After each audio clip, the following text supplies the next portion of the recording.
Be there. I'll be there. I'll be there. I'll be there. All right, stop now. Good morning, everybody. Welcome to Coffee Moaning. Thank you for your continued support. Every day we come here and there's faithfuls and there's new people, and that's our puppy squeaking. If you're listening on podcast, we are on YouTube as well. So if you want to see us and our house and Mark's funny faces, then come join us on YouTube. Yeah, I wanted to say, actually, I'm getting quite a few. Nadia doesn't have the app that means that you can see every sort of comment that comes into the channel, of which there are quite literally thousands. But there's there's a lot of comments coming through from people who've come to us because of the political side of the channel, discovering the non-political side of the channel and enjoying that too. And a lot of people who came for the non-political side of the channel, the vlogs, etc., who have felt they've been helped and educated and illuminated and enlightened around certain stuff. So it is a holistic channel. Do come here. We did a members live last night, for example, where there was no politics. So funny. So funny. We did ASMR, didn't we? Tried to do ASMR. So we do have lots of fun on the channel as well, with our cookery shows, movie reviews, gardening. First gardening film going out this week. Yeah, lots of stuff going on. So welcome. Hit the subscribe button. It's free. Hit the notification bell. It's free, because the notification bell will tell you when we are live, because we do also do surprise lives. We're a bit earlier today. We're usually at 10:30. Yeah. So what are we talking about today? Well, not surprisingly, it's the war. I got a very horrible message the other day somewhere saying, you don't concentrate on the north of England anymore. And I said, well, possibly because, unfortunately, even for the north of England right now, there are bigger fish to fry. And that's not because we don't respect the north of England. Both of our heartlands are in the north of England. We love the north of England. But you know what? The point is here, this is the biggest news story. But also, this affects every corner of the planet, north, south, east, west. And that's why we keep on talking about it, because I think a lot of people are sleepwalking into our future that is being determined at the moment by, as I said on my reel this morning, sociopathic maniacs. You're getting a load of hate again after your latest post. There's a number of usual suspects who are so cowardly and so compromised that they are they're just appalling examples of human beings who sort of feel they have to kind of comment. But I think because it's probably because somebody put underneath it. So do you not care about the atrocities on Iranian women? And I was like, are you actually kidding me?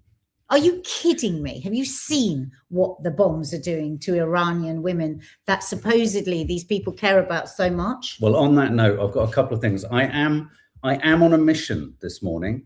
Remember the name Sarah Sackman. Remember that name.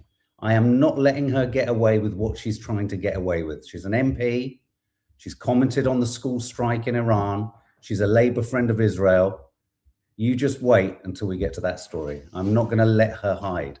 So Trump and Zoe's out there fighting the trolls. Bless you. Don't worry, darling. Christopher, good morning again. I hope you're both well. Sending massive hugs, lots of love to all, and thank you so much for all the beautiful and kind messages from yesterday. Meant the world. Not at all, Christopher. I realise the time, you must always be about to go to bed when we go live. Yeah, if you weren't with us yesterday, Christopher Cundall donated 50 memberships for the next month. So if you got one and you didn't know where it came from, it's from Christopher. So if you could say thank you to him, that'd be lovely. So before I get to the end, if for whatever reasons we get animated, or I don't know, puppy savages my neck or something like that, say Sarah Sackman. So Trump scrambling as Iran fights back is in the headline. When I say scrambling, sort of mumbling and fumbling and just coming out with all sorts of shit to justify this entirely unjustified war against Iran. And we've got a little bit like we had a couple of weeks ago or a week or so ago. In fact, time is moving so fast, and yet it's also so long. We've got various American politicians coming out of the latest intelligence briefing where the distinct lack of clarity or coherence just keeps reaching newer and newer levels of not really knowing what the fuck exactly America's mission statement really is. So we've got some clips of various American politicians. Iran is, I've got here, chokeholds world oil. Really, if there was a sort of area of focus this morning, it feels like it's on the Straits of Hormuz, where various tankers have been attacked. Iran have allegedly put sea mines into the sea. And for Donald people Trump that might not know, the Strait of Hormuz. Strait of Hormuz. I can't say it. Yeah. Is a vital, what do you call it? A strait? A vital route. Waterway. It's a trade route. Trade it's an route. oil and gas trade route, and accounts for between 10 to 20% of global oil and gas reserves being moved about. But for particular parts of the world, say Southeast Asia, Japan, China, South Korea, it accounts for actually something like 80 to 85%. So it's, but that's not all. It's things like weird things like fertilizer. Yeah. It basically, when everything stops there, it affects everywhere, even if you're in the north of England. Yeah. Because I mean, they were just explaining how not getting the fertilizer through, then that affects crops, and then that causes, food insecurity. So that is why, again, it is really important that we know what's going on. Who would have thought that Iran had such a powerful card to play? Huh? You might have thought that America might have worked that out before they started. Absolutely. Someone's asking, have gas prices gone up in Europe? There's a price cap at the moment on domestic use of gas in the UK, which will, I think the hope is by the Labour Party that gas cap will hold until we've possibly, and this will end, and then there won't be any need for it to go up. Who puts the cap? The government. The regulators. They have put a cap on it, but that cap gets reviewed every so often, and then when they review it, that's the moment where it could shoot up. The unforgivable aspect of where the prices have gone up, they have gone up on the forecourt for gas, for petrol and diesel. I know someone was trying to suggest that it was already at 174. It really wasn't. Maybe if you're on a motorway, it was at 130 earlier in the week. It's still, for a litre of diesel, it's now 173. And what's really unforgivable about that is that the oil that they're still selling us and the diesel they're selling us, they bought at the price they bought it at. So this is a markup. Profiteering? This is price gouge. Profiteering. Yeah, they've price gouged on oil. They've already bought. This isn't like they're low on it and they need to kind of make it more profitable. This is literally, once again, oligarchs, billionaires, the moneyed classes, the Trumps, the Putins, all of them making money out of this kind of economic wobble, if you like, which is a wobble, but could turn into absolute fucking Armageddon. Oh, I love that look from Stephanie. Mark explains for a regular brain. For regular folks, I need an explanation of Greg Stoker's vid from yesterday. Please, he speaks so fast. That's so funny. And over my head. Well, hang on, I'm still trying to process the latest one he just uploaded, which in a sense sounded like he was saying introducing the draft for Americans is a good thing. And I kind of know what he's driving at. He's sort of being counterintuitive there. Oh, right. I.e., the idea... America will go crazy about that. Well, the idea that as soon as ordinary Americans are asked to do something for a country, they'll ask her questions like, well, who am I doing this for? And I'm not sure I want my son to go. Yeah, and it might trigger some kind of fucking non-Walking Dead zombie-like wandering around that many Americans seem to be have fallen foul of. We might have to take that off you, Pepper. Pepper is really going for it over there. I'll have to give him my slipper instead. So I like to start with like some kind of memes and stuff like that, news that's kind of, dropping around on social media. This is an interesting fact, which I found and Nadia sent to me. So I thought, well, we need to post this because it obviously tickled me and Nads. Analysis, this makes me laugh. Analysis shows that only 3% of Trump's statements are true. Which means that he's lying at an average rate of 21 times a day. So basically, he's just a constant liar.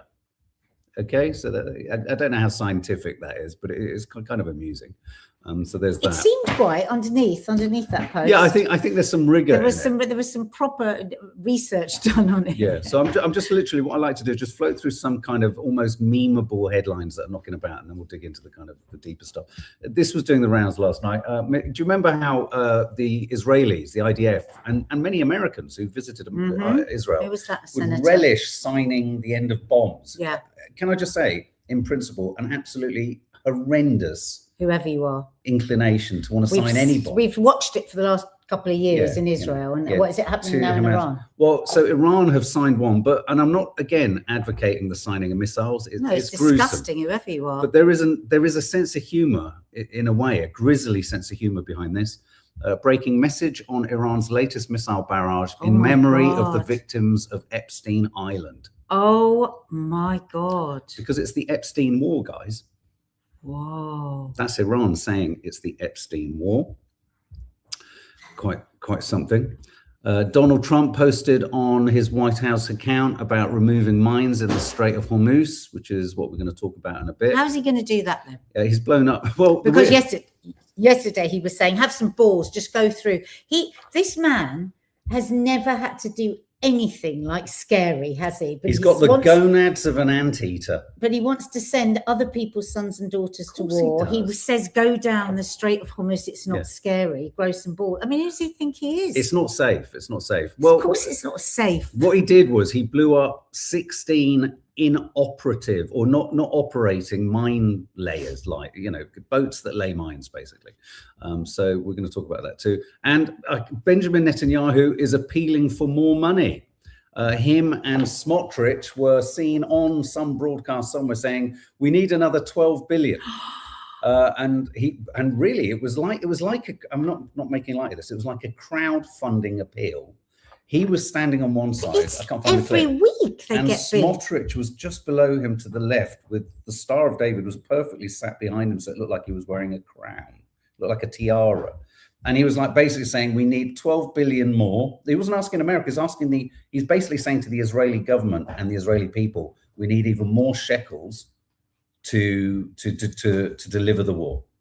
Are there any Americans here? How does this feel to you? Where it's just billions upon, I mean, it's just like, there must be somebody printing money especially for Israel. Well, I can't help but feel that whenever the fact that he's even appealed to the Israeli population or the Israeli government is really him sort of saying to America, come on, AIPAC, get us some more cash. Yeah. I keep seeing this, you know, his bone spurs that disallowed Trump from going to war. Yes. Does that mean he's actually got horns on his feet like the devil? No, it'll be inside. I'm not being. No, but I mean, you know what I mean. But because that would be owie for him to walk. You see, it'd be what? Owie. Oh, owie. Oh, a bit owie. Okay. Tough guy, Mr. Right. Tough guy. Yeah. Yeah. And in local British news, top 8 most Islamophobic UK media outlets. This is all coming out of the analysis. Wow, the Spectator's above GB News. So the Spectator. Well, what's really telling is the Telegraph is above the Jewish Chronicle. Good God. Tells you everything you need to know. My God, look at that. So that's just the top 8 most Islamophobic UK media outlets. The dehumanization of the Muslims is quite incredible. So I think, if you don't mind, Mark, I'd love to play the little boy right now before we go on and talk about all of this. Let's do it. So we remember the human beings in the midst of all this. Okay, so I just need to... the trolls that tell me I don't care about Iranian women, I care very much about this mother of this child. Yeah, absolutely. Okay, so here, sorry. This made me so angry. So watch this. You'll need to watch the screen if you're listening. Breaking.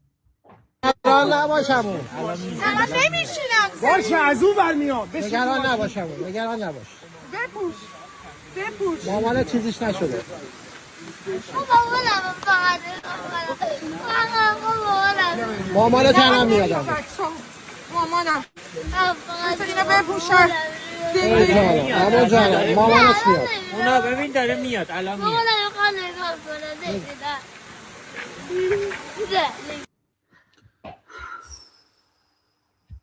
I should have given a trigger warning to that, really, just to explain for those listening. She wasn't alive. No. She was under the rubble with one of these bombs, which they want thousands more of them to drop. So don't fucking anyone tell me they're doing this for Iranian women. Well, I mean, it seems like an I mean, for those of you listening, we just saw a really disorientated and distressed toddler having his anorak, asking questions about where his mum was. He's on a sidewalk. The building's been blown up. His mother's clearly been lost in the rubble. And they're just essentially, as you would be, lying to the boy. She's fine. There's nothing. Oh, I don't know if I would, but you know, desperate people, the paramedics, are wanting to get him out and away, I think. But so we need to remember that Muslims are human beings. Okay, well, on that, we need to remember that Iranians are human beings, Palestinians are human beings, people of color in the Middle East, Arabs, Muslims. The Congo, Sunni, Shia, the Sudan, are human beings. But let's just hear what Sarah Sackman, a Labour politician, never heard this name, had to say. I'm not going to speculate on whether this is a war crime, speaking about the tomahawk that double tap strike on a school. But what it is a war. And in that context, devastating things can happen. So I thought, oh, I'll do a deep dive on this Sarah Sackman. Go on. A double tap. They blew the school up, and then as the parents ran to the school, they blew it again. Yeah. Double mistake for the greatest armies in the world. That's what we're being told every day. I watched the excerpt yesterday saying 2 of the greatest armies in the world. And you double tap twice. You did your double tap on the first day. Yes. Wow. So this is Sarah Sackman. She's a Labour MP for Golders Green. She is a courts minister. So she's involved in the legislation designed to remove the right of, say, peaceful protesters having a jury decide what should happen. She's Labour. She's a Labour friend of Israel. She's also in the government. She's a public and environmental barrister. She is also the vice chair of the Jewish Labour Movement and trustee of the Abraham Initiatives. And she uses, in her description of the double tap hit on a school, she uses exactly the same language. It is what it is a war. And in that context, devastating things can happen. This is the same language that was used to legitimize the genocide in Gaza.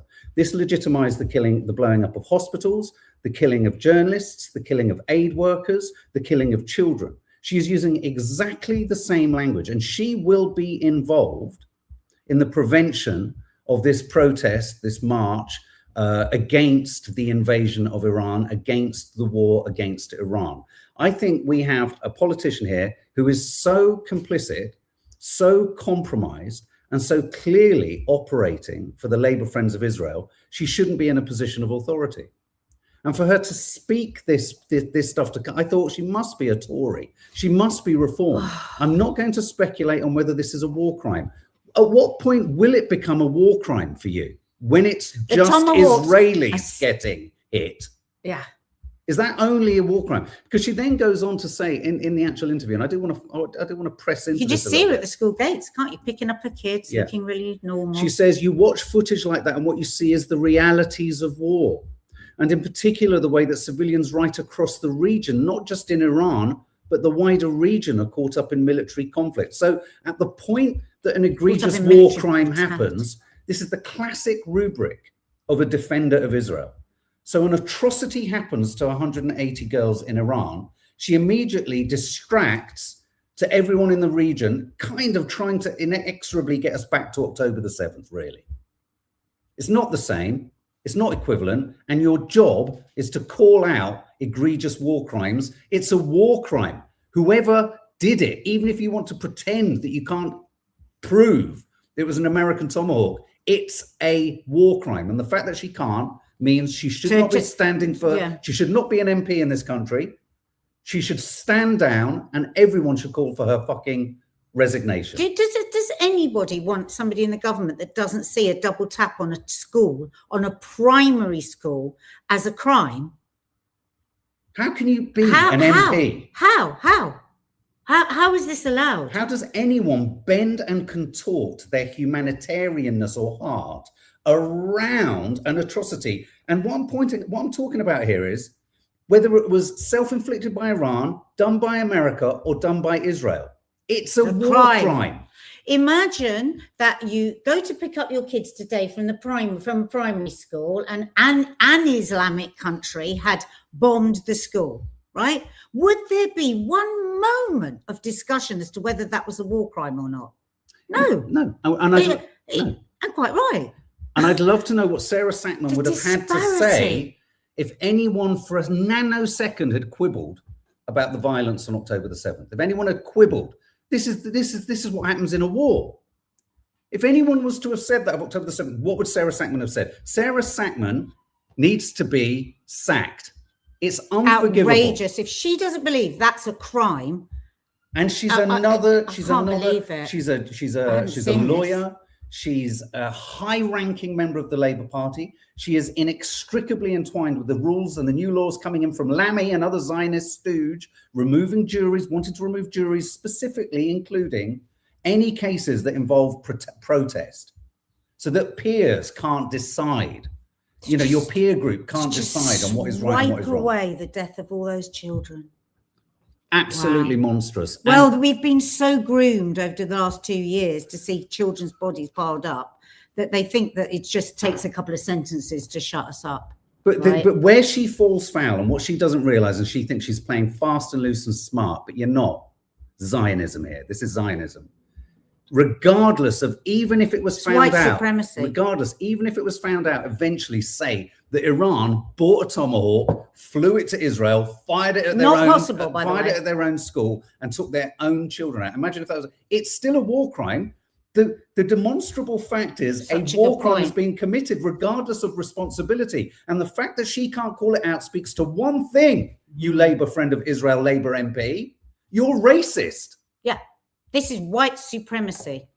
This is what it's such a good point. Really? So, because at the moment, Trump wants us to believe that Iran managed to buy a Tomahawk from America with all of its sanctions in place and all of its. So they bought it and they did it. And then they did it again. It's like Scaramucci said, the Tomahawks are sticking out the goddamn ground. We know they're American. And maybe but even if even if Iran would be sitting here saying the same thing, that is a fucking war crime to hit a school. That's my point. Because it's twice. Yeah. It's like, it's not like, oh, we accidentally dropped the greatest armies in the world, accidentally dropped one, and then accidentally dropped another one. Our lying eyes, our lying eyes, our lying eyes, our lying eyes and ears. That's what we're being told to believe about our eyes and ears daily. So remember the name, Sarah Sackman. Write to your MP. And say you find it a disgrace. I consider her statement criminal.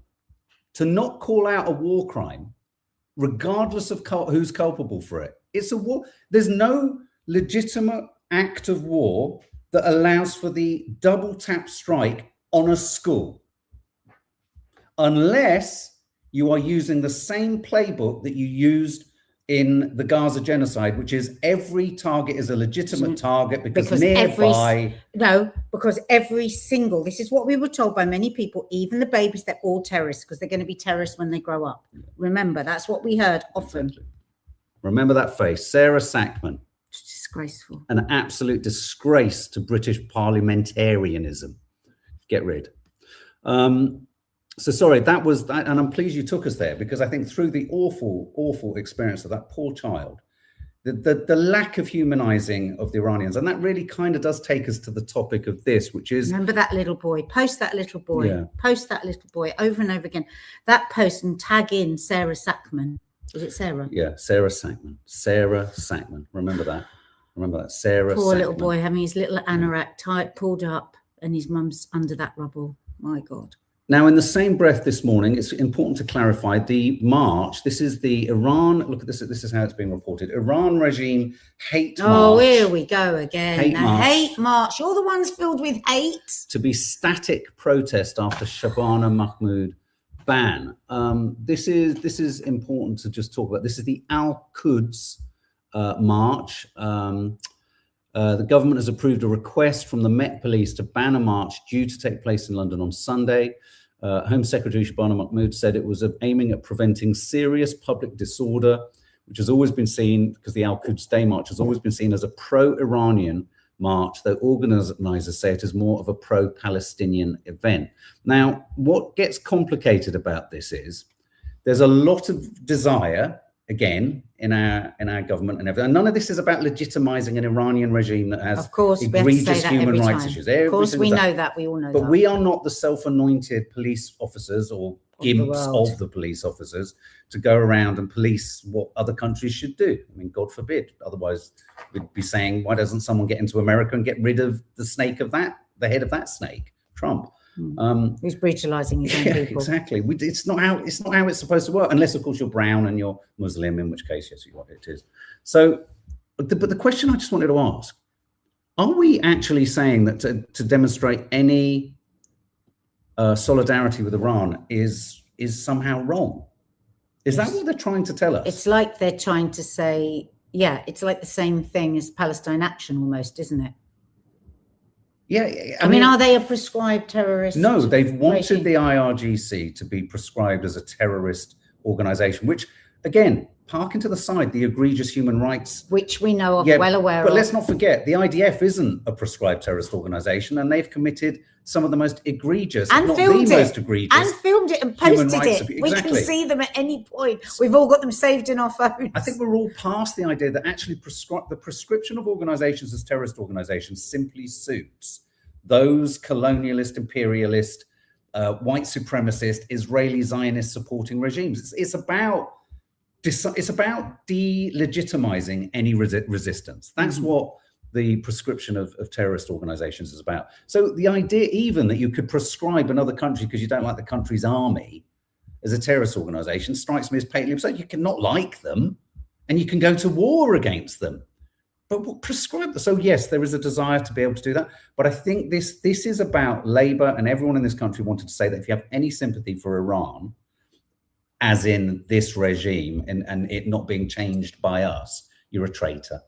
I just don't think America and Israel have the right to just bomb a country to fuck, actually destroying the planet in the meantime for everybody else, with no actual real reason yet, because every day we're given a different bloody reason. Sometimes we're given 4 different reasons in the same day. Well, your segue for me is beautiful there. Let's segueing like a nutcase. You really are. You're Miss Segue. Let's have to. So these are some of the responses from various politicians coming out of the latest incoherent, security briefings regarding the war in America. News just moments ago, Democratic Senator Elizabeth Warren spoke after leaving a briefing on the war with Iran. Listen to this. Here we are, well into the second week, and it is still the case that the Trump administration cannot explain the reasons that we entered this war, the goals we're trying to accomplish, and the methods for doing them. The one part that seems clear is that while there is no money for 15 million Americans who lost their health care, there's $1 billion a day to spend on bombing Iran. Did they give you a cost estimate of the No, not in this setting. They did not give you. Yeah, what I'm saying comes from publicly reported information. Are you worried about how long this will drag on? I'm very worried about how long this will drag on. We are hearing no logical estimates about when it will be over. For the Trump administration to say over and over, there's no money for health care, there's no money for child care, there's no time to pay attention to how families are paying more, but there's $1 billion a day to go to the Middle East and drop bombs on Iran for military purposes that no one can describe and that no one can explain how merely from dropping bombs from the air we will accomplish those ends. No more money. So that's Senator Warren. I understand someone here says they lobbied her once. Look, we're not talking about whether any politician actually is trustworthy. No. What's really telling, and in fact, I think this is quite instructive and illuminating. Many politicians, like people like Tucker Carlson, people that you would never in a month of Sundays trust, agree with, maybe give the time of day to, if they're coming out talking like this, then that's how bad the situation really is. So just got 2 more clips of 2 other politicians coming out of the same briefing.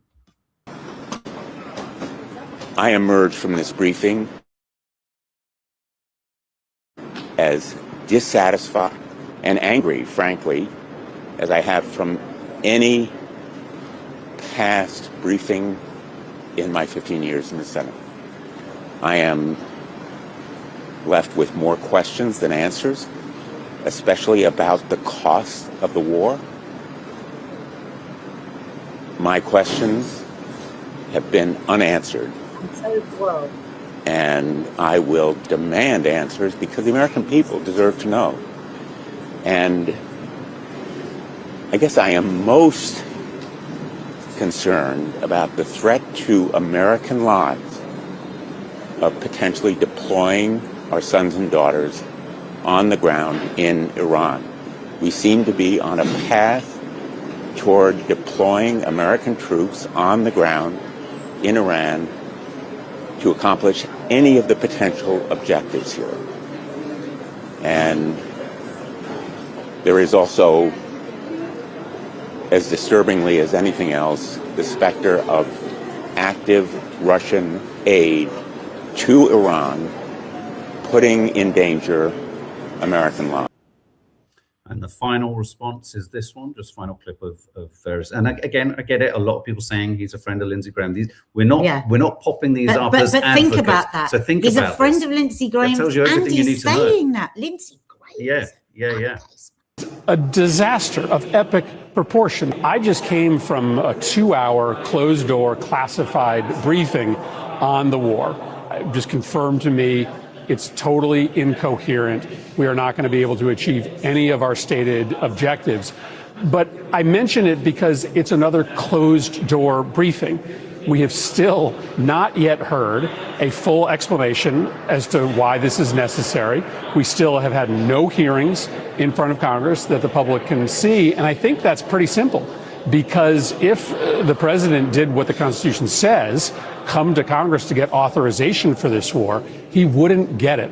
The American people would demand that their member of Congress, their senator, whether they be a Republican or Democrat, vote no, because this is a disaster of epic proportions. It's already getting Americans killed. It's driving up prices here at home. Harder line leadership, more antithetical to U.S. interests, are strengthening inside Iran, and there's really no way that we're going to be able to destroy their nuclear program, because most of it is buried underground, unless we mount a ground invasion, which would be even more disastrous and more unpopular. This has just been a debacle. It's a catastrophic mess. It really is. And of course, Trump and everyone is trying to sort of, suggest. He was posting last night saying that more unbelievable fire and fury will be meted out. I mean, he stays up all night mixing it all. Oh my God, it's all just so scary. Let me just play. You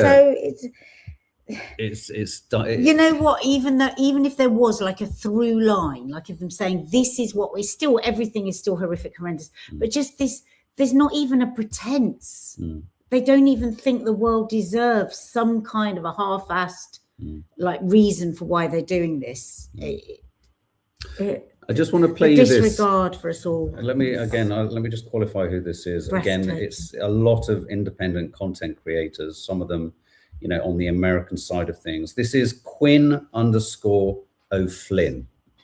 Amazing. Trump has been desperately trying to find an off-ramp for this genocidal terroristic war that he started at the bequest of Benjamin Netanyahu. And he has now thrown his cabinet under the bus.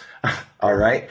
And he has also tried to bluster that, the Iranians want to talk. And the Iranians have come back and said, nope, don't want to talk. Finally, they've come back today and said, okay, we'll agree to a ceasefire on these conditions. And wait until you hear the conditions they've released.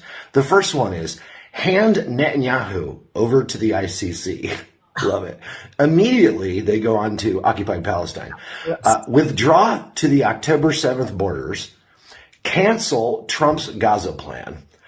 Lift all sanctions and return all frozen funds. Recognize Iran's nuclear rights. It's crazy, man. Leave Lebanon, Syria, and Yemen. Evacuate all U.S. bases from Arab soil. Get this one. Public apology by Trump to how many? And then compensate Iran for every sanction ever imposed. Otherwise, Iran looks forward to a long, drawn-out conflict and will show off our new missiles. Triple the payload of the other stock. Trump is bent so far over a barrel, and this guy is just being decimated and decimating the United States and their freaking colonization of the Middle East. Go Iran. Oh my God. And you know what they're showing there? That everything you demand is so ridiculous. So Yeah. here we go. Yeah. Wow, that doesn't half highlight that. Now listen, Victoria Moore, and pigs will fly. Obviously, Iran aren't asking those demands thinking they're going to be met. No, they're being facetious. I mean, Iran is capable of facetiousness because unfortunately, apologies to Americans in the room, the American top brass wouldn't understand facetiousness if it got up and bit them in the facetious. They don't even understand Iran. No, they don't know. They don't understand irony. They don't understand nuance. They don't understand anything. This is moron, Hegseth. Hegseth thinks he's in a Marvel Cinematic Universe so film. high on this war porn. Absolutely, war porn. So yeah, no, that's the point that they're making. I mean, they want, what was it, an unconditional surrender America asked for. And apparently the only way that that's ever been achieved before was when they used the atomic bomb. So they asked for something that is not possible. So that's why Iran is feeding back, because they are white supremacists. So they don't believe that anyone of color could ask for anything. That's what they're trying to prove there. Yeah. You asked for the impossible, we're going to ask for the impossible. That's where we are, because you have time and again called peace talks, asked for ceasefires, and then behaved scurrilously in a completely ungentlemanly fashion. Would you say? Not cricket. Not cricket. Cheated. But looking at what are the range of options open to America, we said it yesterday, we'll say it again. The media and the propaganda in Israel is not telling anyone what the real situation is. Apparently, any anchors that are presenting from Israel have to present with a green screen of old skylines of Tel Aviv, because they don't want to show. You said that. No, I'm just saying it's a fact. It's a fact. That you're not allowed to report in Israel on any broadcaster from a recognizable area landmark, because it leaves you vulnerable. It shows damage. It shows incoming strikes. All this kind of stuff. So it's being heavily managed. The Americans are trying to heavily manage their situation, but there are 2 or 3 things that it feels like everyone's talking about. It feels like the draft could happen in America, which speaks to the idea that troops are going to be put on the ground. When they talk about troops on the ground, there's the idea that there are already troops on the ground. They're not going to tell the world troops are landing today, because that would, even the Americans aren't that fucking stupid. Iran would know and see them. So I wouldn't be at all surprised if troops are already on the ground in order to intercept uranium, whatever uranium they say is there. I've got to the point now where poor soldiers, so pointless. Yeah. Oh my God. The other potential option is still, the possibility of a tactical nuke, and a lot of people are still talking about that as a possible maneuver. Think about this: what happens to anyone when squeezed into a corner? We said it of Putin with Ukraine. When you give someone nowhere to come off or off ramp, that's the point of that's what it means. An off ramp is, you can people into a corner. It gets so dangerous. We'll give you this route out so you can maintain some level of dignity. Trump's getting increasingly to a place of zero off-ramp where he can maintain any dignity, or the lie that this is working. The weirdest part of all of it, apart from his request for lots of money and a weird crowdfunder, is Netanyahu frighteningly quiet. Do you know what I mean? Frighteningly quiet relative to the scale of what's going on. Because they've done their work. It's his disorder, isn't he? Create the chaos and then just float above, watching the whole thing. Well, actually, it literally is he not? Yeah. Is he not in a plane just going round and round? Well, allegedly. Let's just hear from Daniel Levy. He's always good. He's an Israeli journalist and commentator. I think he was an Israeli interrogator, wasn't he? Mm-hmm. I'm struggling right now over this definition of evil. I saw a country lay waste to Gaza. I've seen a country that occupied Palestinians. October 7th was a crime. But what about the decades in which Palestinians lived under a brutal occupation, a regime of structural apartheid? And then I look at what was done subsequently, and I'm shaking, because when I hear these glib comparisons to the Holocaust and to the Nazi regime, I feel it's a form of cheapening, almost of Holocaust revisionism. I'm quite confident that the Jewish population in Germany was not keeping the Germans under a brutal occupation for decades. What a horrible analogy to draw, to call this some kind of Holocaust. Now, first of all, if one's talking about evil, what we have witnessed in Gaza should be painful and shameful to anyone who has grown up in a tradition which respects and values Jewish life and which considers never again to not be a parochial call, but a universal global call. And I would argue that everything relates back to Gaza and the genocide, the treatment of Iranians, the dehumanization of Iranian people and schoolgirls. So I think Sarah Sackman needs to watch that account there by Daniel Levy. He was a negotiator, not an interrogator. Interrogator, my God. I also want to just play Jeffrey Sachs as well. He's a great commentator. He's so smart. Yeah. Calamity building and a lot of blood flowing. It's a kind of mass murder of civilians by Israel and the United States. This is shocking, actually. We should keep it in mind. This is not targeted bombing. This is carpet bombing Tehran. And I've been speaking on the phone with absolutely desperate people in Tehran in the last 48 hours, and it's carpet bombing. And they're killing indiscriminately.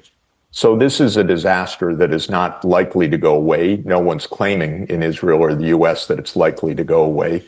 And the consequences for the world will be utterly awful. And Piers, we have a lot of Americans, we have a very particular society. We have a lot of Americans who are saying, move on. This is Armageddon coming. This is the promised end of the world. We are hearing lots of reports about this being preached in the military.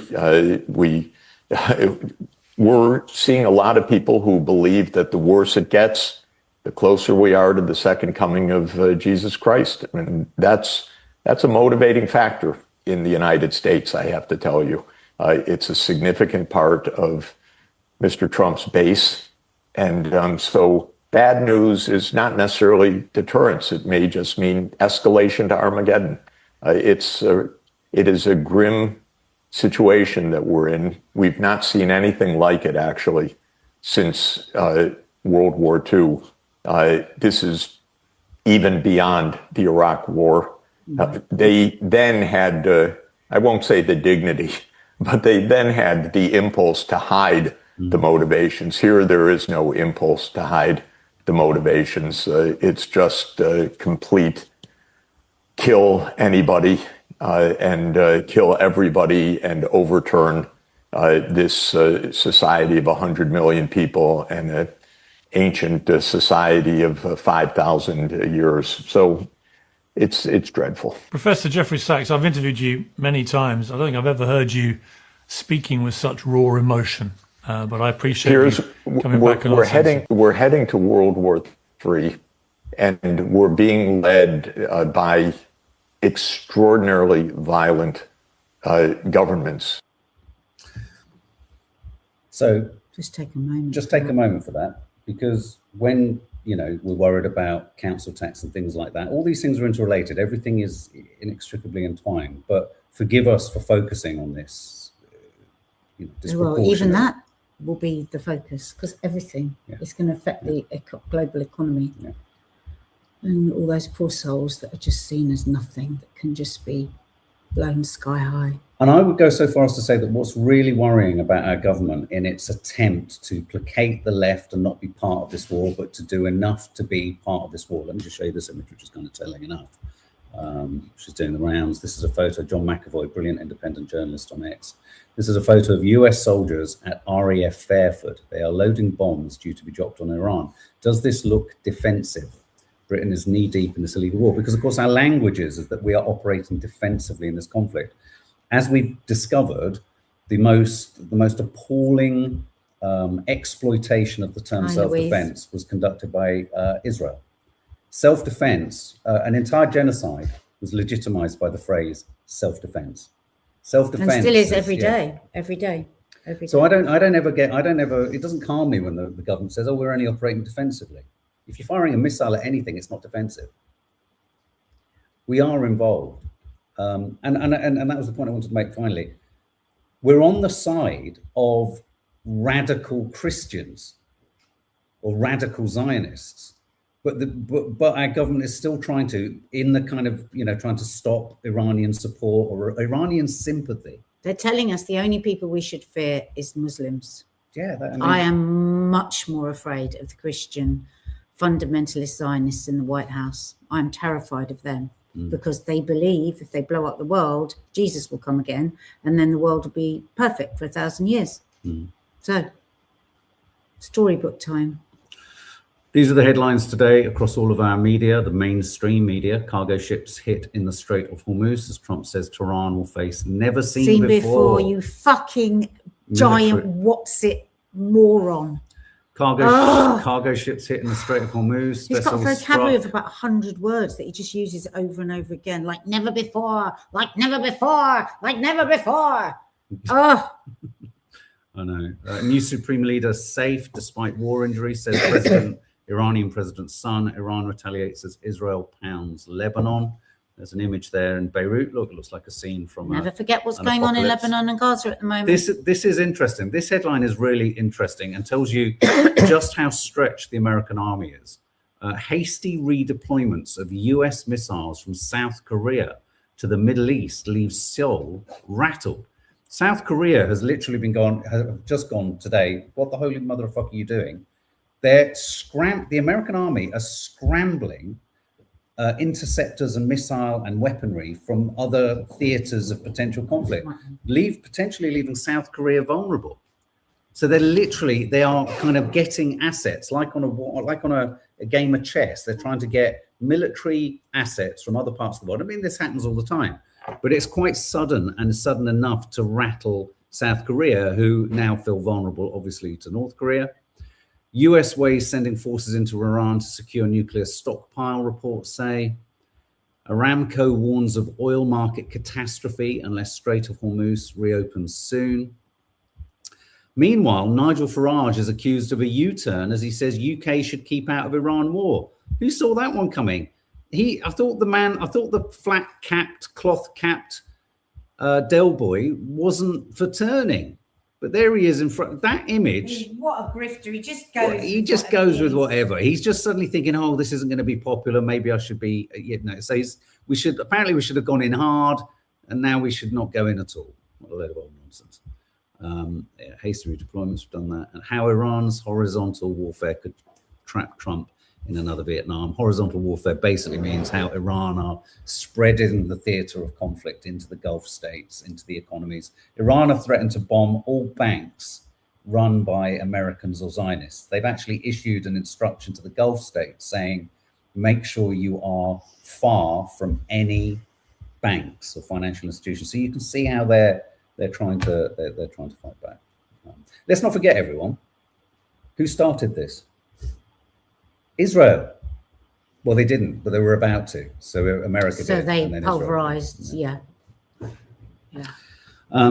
Thank you, Sabat Shap, for supporting the channel. Sabat Shap asks, is a coup not an option? For fuck's sake, get the what's it out. A coup, I mean, I saw Amanda Abington posting the other day. Isn't it amazing that there hasn't been one massive on the streets protests, even against the Epstein files in America? There doesn't seem to be any. What's wrong with you? And I suppose that's what Greg Stoker is saying. Maybe when your child is going to be sent to an utterly pointless war, it's not going to achieve anything except more hate and more fear and more death. Yeah. Then maybe America will start to say, not in our name. Yeah, maybe. Maybe not. Oh, look, this is kind of funny. This is a CNN report. Look what's happened in Washington. Mall today, you will see this image. It is a statue of Donald Trump and Jeffrey Epstein as Jack and Rose from the Titanic. And there is a plaque here that says, "The King of the World, the tragic love story between Jack and Rose was built on luxurious travel, raucous parties, and secret nude sketches. This monument honors the bond between Donald Trump and Jeffrey Epstein, a friendship seemingly built on luxurious travel, raucous parties, and secret nude sketches." It's said that this guerrilla art, if you will, is done by a group called The Secret Handshake. What's interesting is it's in the shadow of the Labor Department, where there is a huge banner of President Trump. Not the only one, there's also one at the Justice Department. There's also a banner here that says, "Make America Safe Again," and there is the insignia of the secret handshake. President Trump has denied any and all wrongdoing in his relationship with Jeffrey Epstein. So in Washington, D.C., it's almost like a trolling for trolling thing going on here. Even just driving to work is not a simple measure. You get besieged by intense political debates. My God. I mean, brilliant. Loved the guerrilla art. Loved it. But my God, his face is everywhere like that. Yeah, I know. It's just like, yeah, it's like Tehran. It's like how they want us to think about, you know, it's like Kim Jong-un. I remember years and years ago when I first went to Morocco and I'd visited a couple of people's homes. I said, "Oh, everybody's got a photo up of the king." And they said, "Oh, you have to." Because and it was years ago. It was so shocking to me. And yet there's so much we just accept now, isn't there, that would have been completely unacceptable. We were talking yesterday about how, you know, that reporter in the White House that asked Trump the simple question of, it's very odd because you're the only person saying that actually it was the Iranians that bombed the school. So why is that? You know, there were tomahawks and da-da-da. And he answered it. Anyway, yesterday I was listening to LBC and Simon Marks was saying to James O'Brien, this is extraordinary. Is it absolutely basic journalistic question that would have been asked multiple times a year ago? And yet everyone's applauding this guy like he's some sort of God. And we thought, God, yeah, James O'Brien said, I was like that as well. We have been, I cannot believe how quickly we were controlled. And, you know, to touch on COVID just briefly, I never forget the government saying we couldn't believe how quickly people did what we told them to do. Yeah, became cooperative. Compliant to everything. And here we are thinking that this journalist was the bravest, cleverest, smartest journalist ever to have lived, to just go, but you said the Thomas, but nobody else is saying it, because that's how controlled now the questions are of anything. I mean, we know it here, don't we, on YouTube and Instagram. We have to be so mindful of everything we say, yet we can be given obvious lies over and over again, and it's put on our TVs and our radios and held up, and the fronts of our newspapers held up as the truth. But I mean, yeah, you're right. We have to all be very careful how we tiptoe through everything we say, we feel. Protesters protesting the attack on Iran, who are now going to be characterized as Iranian regime supporters, terrorist sympathizers, hate marchers. We all have to kind of really double check, double analyze, really think about, will we get blocked? Will we get criticized? Will we get a legal letter? Will we get shadowed? Whereas meanwhile, those in authority are unanswerable to anyone. They are not answerable to anyone. They owe no one anything, and they expect the vast majority of ordinary people to behave themselves. And be careful, I'm not for a minute suggesting anyone doesn't behave themselves, but you can't be surprised when your own population starts to feel the erosion of their own freedom and rights. Love this. John Pullen, Britain gave birth to it, America raised it, and no one disciplined it. Thank you, John. And I don't know if you were here during the intense heat of the, still ongoing, but the intense early days of the genocide in Gaza. Forever and a day, we were using the analogy of Israel being the temperamental toddler teenager that had never been disciplined. It's going to cause havoc in every part of the house. Well, the house is the world. Yeah, the house is on fire. The house is absolutely on fire. Please, if you're getting anything from this live, if you could just hit the like button, hit the subscribe button. It doesn't cost you anything. Helps get these videos out to other people. And as more and more of you join us in these, you know, open discussions, there's therapy. I think it helps all of our souls. There is therapy, because I was about to say to Nadia, what do we say to people? So look, in the last couple of minutes as we wrap up, let's go through a couple of your statements. We need people like Nadia. Oh, bless you, Lord, I didn't see this to post out. We need people like Nadia Mark-Policy, but the likes of you guys actually have empathy, so you wouldn't. It's a horrible system. Well, that's what we hope the Green Party. That's what we hope the Green Party brings, is empathy. The 13-year-old girl that allegedly was assaulted by Trump breaks my heart, says New Jimmy Savage. That was hidden in the files. I know. And there's been actually Breaking Points did a whole thing on the Epstein files last night, which we. Oh, right. Eric Luluia, 3608. Apologies if I got that incorrect. I'm behaving myself by speaking up. Calls humanity. Me Too. pushing on about raising it, giving birth to it. I'd say it was more a cesarean section birth. Or don't mention the Roman Empire. I have never been a Trump sympathizer, says Oxidus. Thank you for... look, our heart goes... I know you're based in America, aren't you, Oxidus? Our heart goes out to every American for whom their head is in their hands. And for whom, even as we've seen, protest could result in you being shot. Let's not forget, Minnesota, this all happened this year. Their kids to protest. King Bridget, hope you're well. Nads took my kids to the student strike for Palestine in Melbourne today. My 8-year-old kept telling people about his friend Nadia helping Palestinian children. Oh, so you're joking. Oh, don't make me cry. Oh, sweet King Bridget. That's you're really? Sometimes on our you're on the Curly Cook-alongs, aren't you, as well? I think that's very sweet. That's so sweet. Tanya Bartley, you both need to be Green Party elected MPs or local councillors, says Tanya. Maddie, Denny, they're training the National Guard in crowd control in all 50 states because they know we don't want to go to war. Really? They're putting the National Guard out. I saw that quite a while ago, actually. Nadia, I live here and I'm just as shocked that we aren't on the streets protesting daily. I can say we are shell-shocked. Oklahoma doll, sending you love. And you know what? I mean, the thing that breaks my heart, Nadia, when she was young, was a huge obsessive about America, weren't you? You thought you'd marry an American. I thought I'd marry an American. I wanted to be in America. I've just loved everything about America, the cinema, the music, the culture, the landscape. Often, sometimes the politics, the accent, the swagger. And then, of course, we've all been educated about the history of America, but, you can't pretend that the history of Britain was any better. It was worse, infinitely, but, of course, I also could get on board with an America that was taking ownership of its own mistakes. I felt that was part of America, and the biggest part of America that I've always loved, which is why New York and Chicago were such great cities, and LA a little bit less so, but just as much. It was a country. For me, it was an example of how migration and a migrant population could work.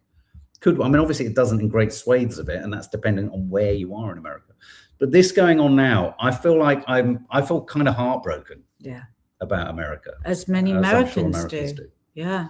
Oh, here we go. So many Americans trying to leave America. Oh, yeah.